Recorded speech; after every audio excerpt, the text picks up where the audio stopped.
बिस्मिल्लाहिर्रहमानिर्रहीम।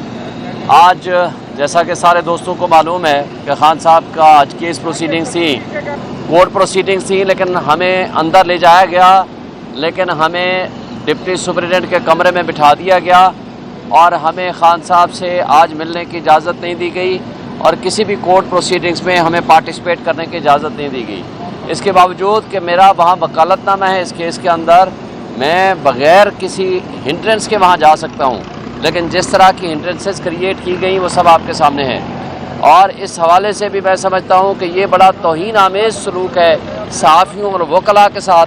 आपने देखा है 1.5 किलोमीटर दूर हम लोगों को यहाँ उतारा जाता है, 1.5 किलोमीटर दूर हम जाते हैं और वहाँ से फिर हमें वापस आना पड़ता है इस शदीद गर्मी में। आप लोगों के साथ और हमारे साथ ये जो तौहीन आमेज़ सलूक है पंजाब पुलिस का, इसका दोष मैं मरियम नवाज़ को देता हूँ। वो जानबूझ के ये कर रही है ताकि हमारे लोगों की, वकीलों की और सहाफ़ियों की तज़हीक हो सके। इस पे हम भरपूर एहतजाज करते हैं बतौर वकील भी और सहाफ़ियों के लिए भी, और ये नहीं होना चाहिए। देखें, बहुत सारी बातें हमारे दोस्तों ने कर दी, लेकिन एक दो बातें मैं करूँगा। जो कल फैसला आया है चीफ जस्टिस साहब के 4 मुअज़्ज़ज़ जज साहिबान का और अतर मिनल्ला साहब का, अतर मिनल्ला साहब का जो मिनॉरिटी व्यू है हम उसको एक्सेप्ट करते हैं और अप्रिशिएट करते हैं। जब किसी केस में आपने एक दफ़ा फैसला कर लिया कि ये केस लाइव स्ट्रीमिंग का केस होगा, तो फिर कौन सा कानून, कौन सी आइन की शिक आपको इजाज़त देता है कि आप इमरान खान के आने पे उसकी लाइव स्ट्रीमिंग बंद कर दें? क्यों कि इसलिए एक एस्टेब्लिशमेंट नहीं चाहती, मौजूदा हुकूमत नहीं चाहती कि इमरान खान की तस्वीर और तकरीर जो है या उसकी गुफ्तगू बाहर पब्लिक सुन सके। और ये कहा गया कि ये मफाद आमा का केस नहीं है। मैं आपसे गुजारिश करता हूँ कि जब करप्शन का कोई एक सिंगल केस भी होता है, जैसे नैब लॉज हैं, उसमें पूरी कौम का इंटरेस्ट और मफाद आमा इन्वॉल्व होता है, क्योंकि ये वो पैसा है जो मेरा, आपका, हम सब का पैसा है। इन्होंने 1100 अरब रुपए के अपने मुकदमे ख़त्म कराने के लिए नैब लॉ बदल दिया।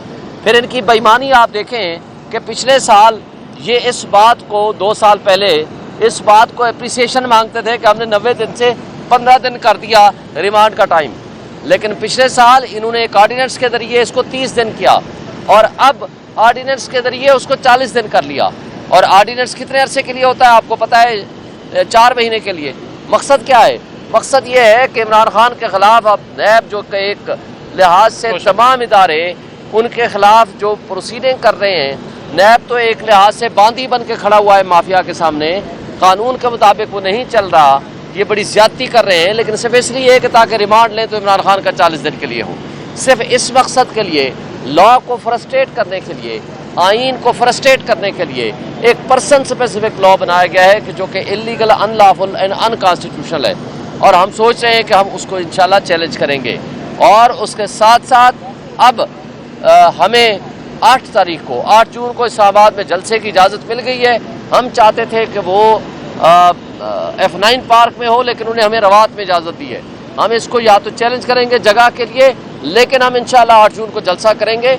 उसके लिए पूरी कौम को मैं कहता हूँ तैयार रहे और भरपूर जलसा होना चाहिए। और उसके साथ साथ जिस अंदाज से हमारा दफ्तर सील किया गया, उस हवाले से भी आज तारीख लगी थी, अब वो मंडे को चली गई है। हमें उम्मीद है कि जो मौजूदा पॉलिटिकल विक्टिमाइजेशन जारी है और ये कठपुतली जो हमारे ऊपर मुसल्लत किए गए हैं एस्टेब्लिशमेंट की तरफ से, इंशाल्लाह ये अपने अज़ाइम में नाकाम होंगे और PTI इंशाल्लाह जीतेगी। शुक्रिया। आज एक बड़ी शॉर्ट सी कार्रवाई थी अलकादर ट्रस्ट केस के अंदर, क्योंकि जो खान साहब की लीगल टीम है उसके मेम्बरान पर FIR दर्ज हो चुकी है और वो आज अपनी ज़मानतें करवाने में मसरूफ़ हैं। तो जज साहब को जब ये बताया गया कि उस टीम ने जिसने आपके सामने आकर केस लड़ना है वो खुद अपनी ज़मानतों के लिए आज अदालतों में गई हुई है, तो आप मुकदमा जो है वो आप इसको एडजर्न करें। जज साहब ने इस बात पर माइंड किया। हमारे लिए बड़ा सरप्राइज़ था कि वो किस तरह इस बात को माइंड कर सकते हैं कि वो वकला जो हर रोज़ आपके सामने पेश होते हैं, इस केस में 10-10, 12-12 घंटों की लंबी हेयरिंग्स होती हैं, वो सारी अटेंड करते हैं। तो अगर उनकी अपनी ज़ात के ऊपर FIR दर्ज हो चुकी है और वो भी दहशतगर्दी जैसी सवेर जो प्रोविजंस हैं उसके तहत मुकदमात दर्ज हो चुके हैं, तो वो किस तरह बग़ैर प्रोटेक्शन के आपके सामने पेश हों। अलबत्ता थोड़ी देर के बाद उन्होंने कहा कि अदालत को फौरी तौर पर खाली कर दिया जाए और हमारी जो आपस में खान साहब के साथ मुलाकात थी, वो बातचीत थी, उसको उन्होंने अधूरा रखा और फ़ौरन हमें निकलने का कह दिया गया। दूसरी इम्पॉर्टेंट चीज़ जिसके ऊपर खान साहब ने कमेंट किया है वो आप सबके सामने रखना बहुत ज़रूरी है।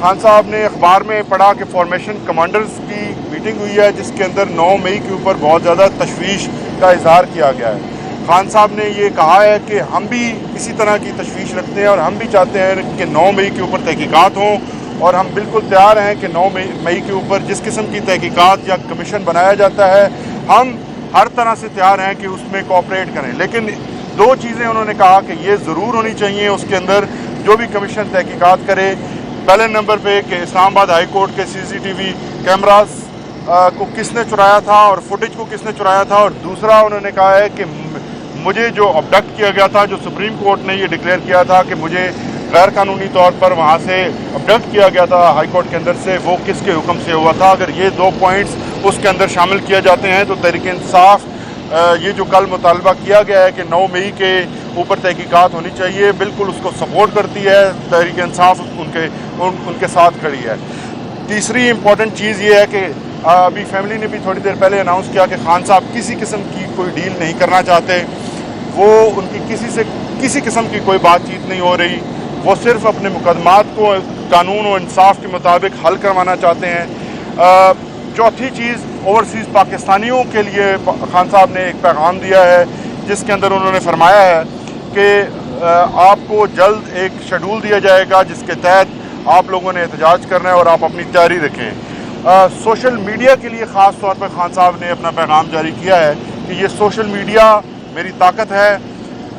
मैं इन तमाम नौजवानों को जो सोशल मीडिया के वॉलंटियर्स हैं उनको खराज तहसीन पेश करता हूँ और उनकी खिदमात को मैं सराहता हूँ।